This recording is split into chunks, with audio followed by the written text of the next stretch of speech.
What is it up, YouTube? This is your boy, Akim, aka the Prince of Armageddon. Here, bringing you a dead profile of my body. What is your name? My name is Chris Danahauer. I also answer to Danny or Insectloid BBG 101 from my YouTube channel. Oh, you forgot about Vegeta. Oh yes, I'm also Vegeta, Prince of all Saiyans, except a little bit taller, but not as cool. You did get savage in that new Brawley movie. Oh, he did. He went full on God mode. So what you showcasing for us today? I am showing you a deck that I kind of just thought of in like 15 minutes or so, just kind of hypothesized, wanted to get it work, and it is freaking Element Sabers here in 2019. I never really thought that I would be able to get this to work, but I got a part of a bulk collection that I got, and it's like, oh, I actually liked this deck back last year whenever we still had more cards to keep it a little bit more viable, like Nightmare Goblin, but I didn't have everything at the time, so I didn't worry about it. And now that I have everything, I just kind of want to try to break it, and I've done my best to do so. And what do you think, man? Do you think I succeeded? Hey man, the deck is really strong. I just played against them. The combos are really good. I've been trying to break the deck for a while and I couldn't do it, but I'm glad to see that you have. Let's go ahead and see this deck, bro. All right. So first and foremost, the one and only elemental lord you're going to play is the one copy of Moon Glacia because it focuses on the hand looping aspect, and with it discarding 2 cards from your opponent hand. If you're going first, I would go to say this has about a 70 to 80% success ratio as long as your opponent isn't playing any hand traps. That is the one problem that I have with this deck is if it gets interrupted by any hand trap whatsoever, Valor, and Permanence, Ash, especially on the Azul, then you lose. So it's important to be able to get these off. So, like I said, one copy of Moon Glacia. I am playing the 3 copies of La Mana because you really want to be able to get that in combination with the Palace. That way you can send the 2 from your deck, which will easily get you 2 steps closer to being able to summon your Moon Glacia. And I have kept on going back and forth within that 15-minute time period as to whether or not I want to play your 2 or 3. But being able to open up with it is so strong that I ultimately decided on 3. Moving on to 2-ofs. We have 2 copies of Makani. It's good. It's more so just okay if you open up with it, as well as you have your warrior extenders, other than Neo Space Connector, which you really want to be your normal summon, because you can get Search Effect off, which I'll actually show why you want Special Summon it off of Isolt specifically. From there, you have your kind of negation that you're really just going to send to grave for attribute, water attribute fodder, because it's like I've never once had it end up on my final board unless I use Soul Charge, specifically Soul Charge, Monster Reborn, World Legacy Succession, or anything like that as an extender, it had to be Soul Charge. But it's there if you get it. Yeah. So it's good because this deck really just lacks protection all around unless you're able to get those extenders and make, say, like Nightmare Phoenix and Cerberus side by side to create that little blocking, or if you have the Lapalia Mana to protect your Element Saber. From there, 2 copies of Aina. Again, if your opponent stops your first ice hold, I'm actually playing 2, so it serves the same purpose as this, that if you can get it back on board, or if you have it in your hand, you can still use Palace to send from your deck, or if you have one to send from your hand, you can bring back the Moon Glacia, and if applicable, discard 2 cards from your opponent's hand. If not applicable, you have 2800 plus P6, depending on whether or not you have the Palace on board. We have Malo. Malo is really good to summon off of Summon Sorceress if you don't have that last copy, or if you still need to get one more otherwise copy of an Element Saber in your graveyard. Sending is a cost, so if you have Palace on board and you haven't used the Send from Deck to Grave effect, you can still send an Element Saber for that. You won't be able to add an Element Saber from your deck, because, again, effects negated by Summon Sorceress, but your main purpose there was to get an Element Saber in the graveyard. You then link it off, you get your 5. Yeah. Then we have some 1-ups, which are Molohu, which you can send off of Armageddon Knight, which is just really awesome. And then Nalu. Nalu is extremely crucial to the main core combo, but you don't want to play more than two, even though it is the water attribute, because you're adding it off of Isolde and pitching it off of Makani for the effect, so you can't use its effects or something. Then we have your warriors. This is where I know I'm probably going to get a lot of hate for the idea of running these warriors, but this is what breaks the deck. And I need to get 2 more copies of Neospace Connector. I can't find my other 2. And then, of course, your 1 copy of Dolphin. Now, here's what's really broken about this. What attribute is Dolphin, my friend? Water. Exactly. So you summon this. You already have another water on board. And the biggest kicker about this is that even though this is a hand loop deck, if you're afraid of hand traps, for one, if they're playing Ash or Valor, they're probably going to hit this unless they think you're playing another extender, which you're going to summon the junk forward either first, or you're going to summon the Butter Spy in tandem with that. So they'll know whether or not they want to Valor or Impermanence you right then and there. But if you can get that off, go for it. I just don't like doing it because we're not into too much of a hand trap savvy format, and you're risking the backfiring and taking the damage yourself. So I don't see that as serving much of any purpose other than as Isolde's father, as well as a water attribute, and Grave is the main thing. Nor do I, but since I don't use that discard father, I should say, then I'm not going to worry about his revival effect for that extra discard. The connector's pretty broken. Yes, and then these are absolutely broken too. I need to get 1 more copy of the Blue Mountain Butterspine, because these are your other warrior extenders. Because if you can open up with these 2 in the temple, or that in the temple, excuse me, you are just golden, my friend. You're just absolutely golden for your combo.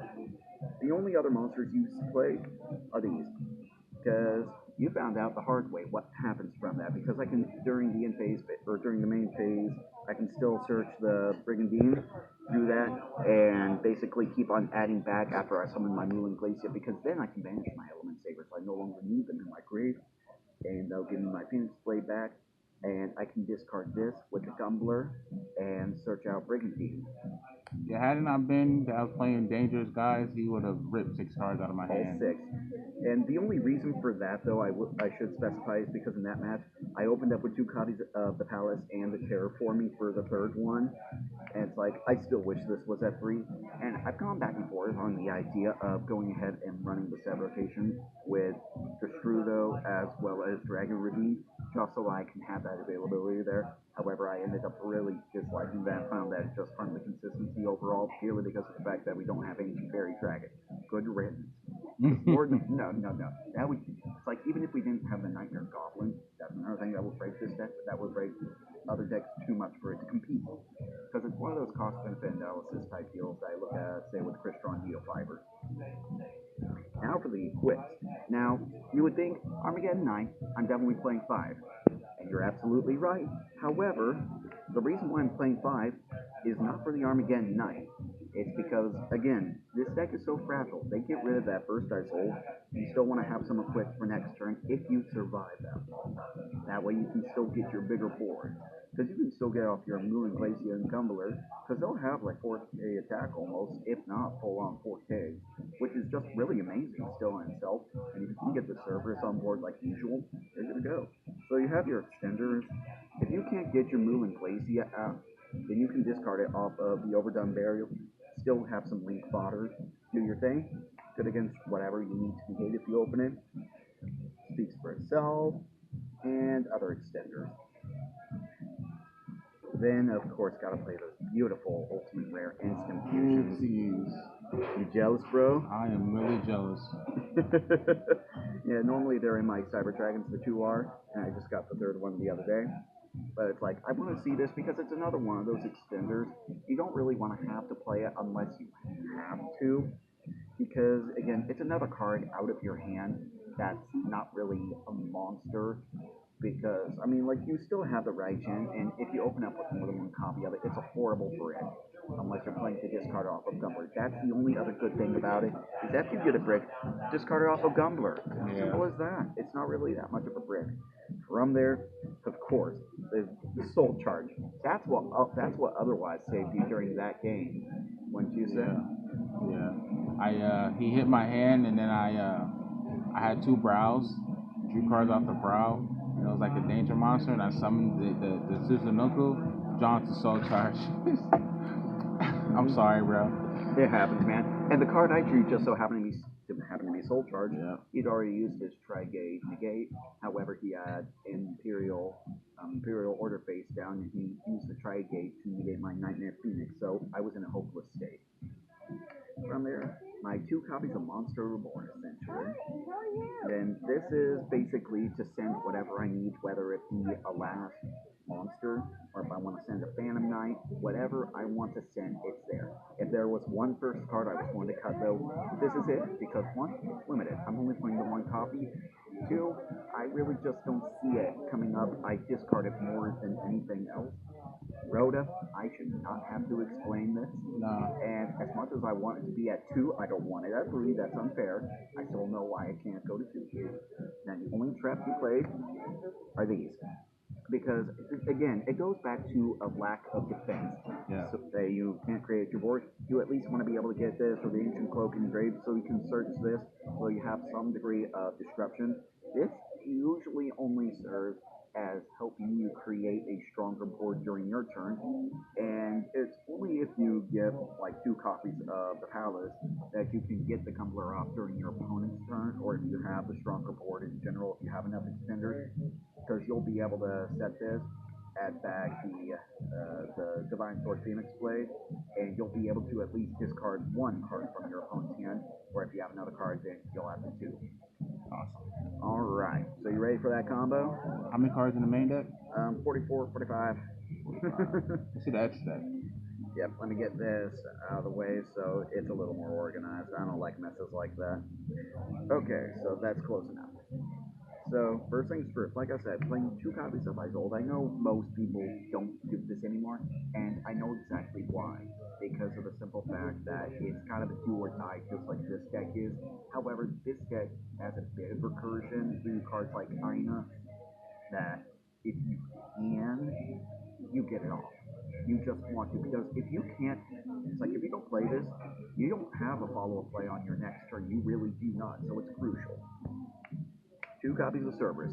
This is actually extremely important to the combo, because you use the 1 to destroy an element saber that you give your opponent as long as you have it in your hand. It's not guaranteed.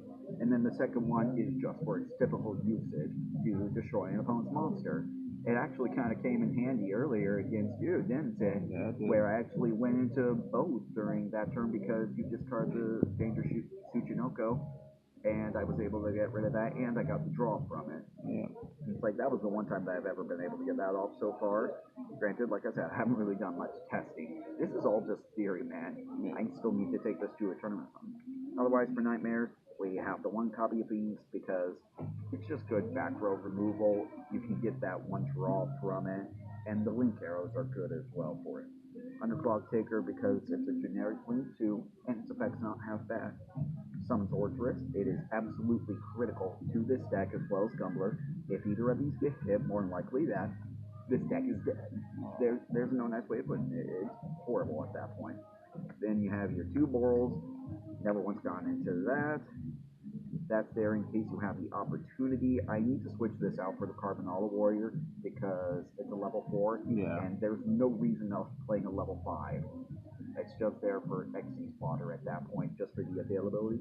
Then Baguska, and this is just there for a 15th card. I'm probably just going to switch it over to the Topologic Trisvina, because that's actually pretty dang good against decks like Sky Strikers, because if they end up with something like Widow Anchor on their board during the end phase after resetting it with multi-roll, you can play the Brigandine the same way you do with the other Topologics, or with Gumbler usually.